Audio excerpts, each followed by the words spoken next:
ಖಾಸಗಿ ಶಾಲಾ ಬಸ್ಸಿನ ಹಿಂಬದಿಗೆ ಮೀನು ಸಾಗಾಟದ ಕ್ಯಾಂಟರ್ ಒಂದು ಬಲವಾಗಿ ಡಿಕ್ಕಿ ಹೊಡೆದ ಘಟನೆ ರಾಷ್ಟ್ರೀಯ ಹೆದ್ದಾರಿ 66ರ ಕಾಪಿಕಾಡು ಎಂಬಲ್ಲಿ ಬೆಳಗ್ಗೆ ಸಂಭವಿಸಿದ್ದು, ಭೀಕರ ಅಪಘಾತದಲ್ಲಿ 7 ಮಂದಿ ವಿದ್ಯಾರ್ಥಿಗಳು ಸಣ್ಣ ಪುಟ್ಟ ಗಾಯಗಳೊಂದಿಗೆ ಪವಾಡ ಸದೃಶರಾಗಿ ಅಪಾಯದಿಂದ ಪಾರಾಗಿದ್ದಾರೆ.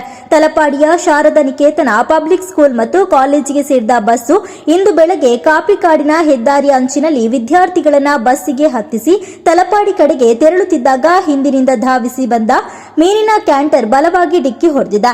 ಕ್ಯಾಂಟರ್ ಡಿಕ್ಕಿಯ ರಭಸಕ್ಕೆ ಶಾಲಾ ಬಸ್ಸಿನ ಹಿಂಭಾಗದ ಸೀಟುಗಳೇ ಕಿತ್ತು ಹೋಗಿದೆ.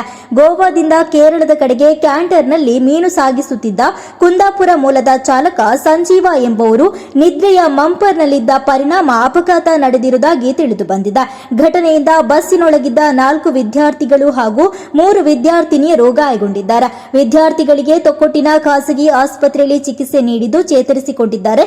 ಮತ್ತೋರ್ವ ವಿದ್ಯಾರ್ಥಿಯ ಕಾಲಿಗೆ ಗಂಭೀರ ಗಾಯವಾಗಿದ್ದು ಆತನನ್ನ ದೇರಳಕಟ್ಟೆಯ ಕೆಎಸ್ ಹೆಗ್ಡೆ ಆಸ್ಪತ್ರೆಗೆ ಚಿಕಿತ್ಸೆಗೆ ದಾಖಲಿಸಲಾಗಿದೆ. ಪರೀಕ್ಷೆ ನಡೆಯುತ್ತಿದ್ದರಿಂದ ಬಸ್ಸಿನಲ್ಲಿ 24ರಷ್ಟು ವಿದ್ಯಾರ್ಥಿಗಳಿದ್ದರು. ಘಟನೆಯಿಂದ ಕ್ಯಾಂಟರ್ ಚಾಲಕ ಸಂಜೀವ ಎಂಬುವರು ಸಣ್ಣ ಪುಟ್ಟ ಗಾಯಗೊಂಡಿದ್ದು ತೊಕ್ಕೊಟ್ಟಿನ ಖಾಸಗಿ ಆಸ್ಪತ್ರೆಯಲ್ಲಿ ಚಿಕಿತ್ಸೆಯನ್ನು ಪಡೆಯುತ್ತಿದ್ದಾರೆ. ಅಪಘಾತದ ಸುದ್ದಿ ತಿಳಿದು ವಿದ್ಯಾರ್ಥಿಗಳ ಪೋಷಕರು ಗಾಬರಿಗೊಂಡು ಆಸ್ಪತ್ರೆಯಲ್ಲಿ ಜಮಾಯಿಸಿದ್ರು. ಸ್ಥಳಕ್ಕೆ ಧಾವಿಸಿದ ಮಂಗಳೂರು ದಕ್ಷಿಣ ಸಂಚಾರಿ ಠಾಣಾ ಪೊಲೀಸರು ಘಟನೆಯ ಬಗ್ಗೆ ಪರಿಶೀಲನೆಯನ್ನು ನಡೆಸಿದ್ದಾರೆ. ಇದೀಗ ಅಪಘಾತದ ವಿಡಿಯೋ ಸಾಮಾಜಿಕ ಜಾಲತಾಣದಲ್ಲಿ ಭಾರೀ ವೈರಲ್ ಆಗಿದೆ.